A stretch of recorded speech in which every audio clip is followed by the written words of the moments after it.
The G120P variable speed drive makes commissioning fast and easy. For your convenience, the G120P offers several setup options via the Basic Operator Panel BOP2, via the Intelligent Operator Panel IOP, or via computer using the Starter software. In the next few minutes, we will show you how fast it is to set up a G120P from the Basic Operator Panel and how useful the macros built into the G120P are. To start commissioning, first press the Escape button. The monitor option will start blinking on the display. Press the Up button twice until you see Setup on the display. Confirm by pressing OK.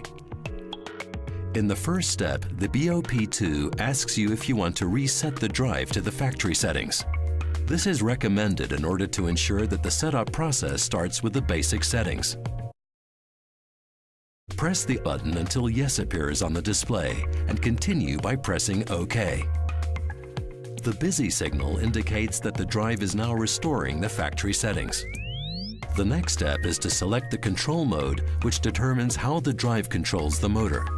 Confirm by pressing OK. The drive automatically defaults to V2F parabolic, the most common control mode in HVAC applications. There is also an option for V2F parabolic with Eco mode, which helps you to save more energy by reducing the output voltage as much as possible without reducing the motor speed. Furthermore, G120P also supports V2F linear and sensorless vector control.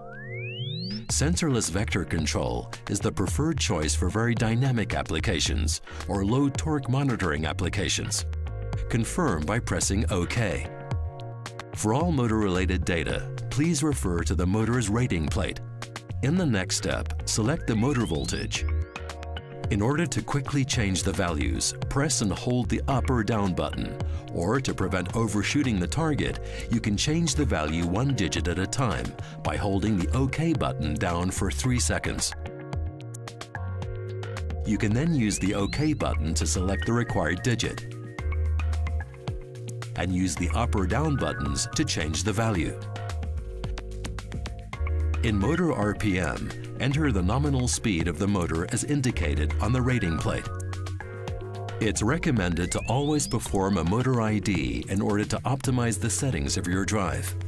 For V2F control, choose motor ID at standstill.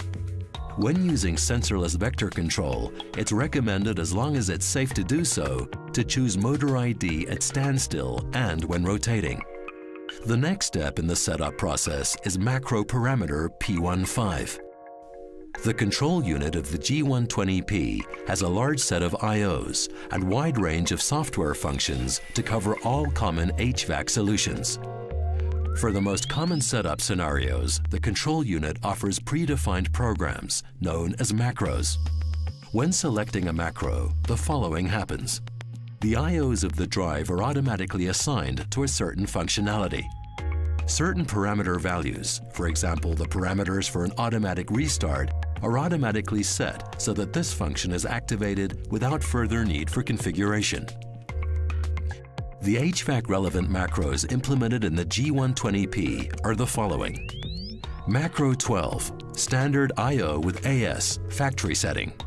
0 to 10 volt analog set point and digital input on command. In our example, we are selecting the standard application, macro number 12. For most applications, a minimum motor speed of 20% of the maximum motor speed is a safe value.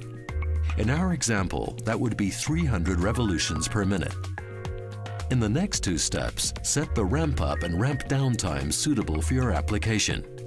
The Siemens recommendations for the most common HVAC applications can be found in the Getting Started guide, included in each bundle.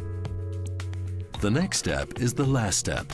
Choose Yes in the Finish dialog to confirm all configurations made during setup. It's this easy to commission your G120P using BOP2.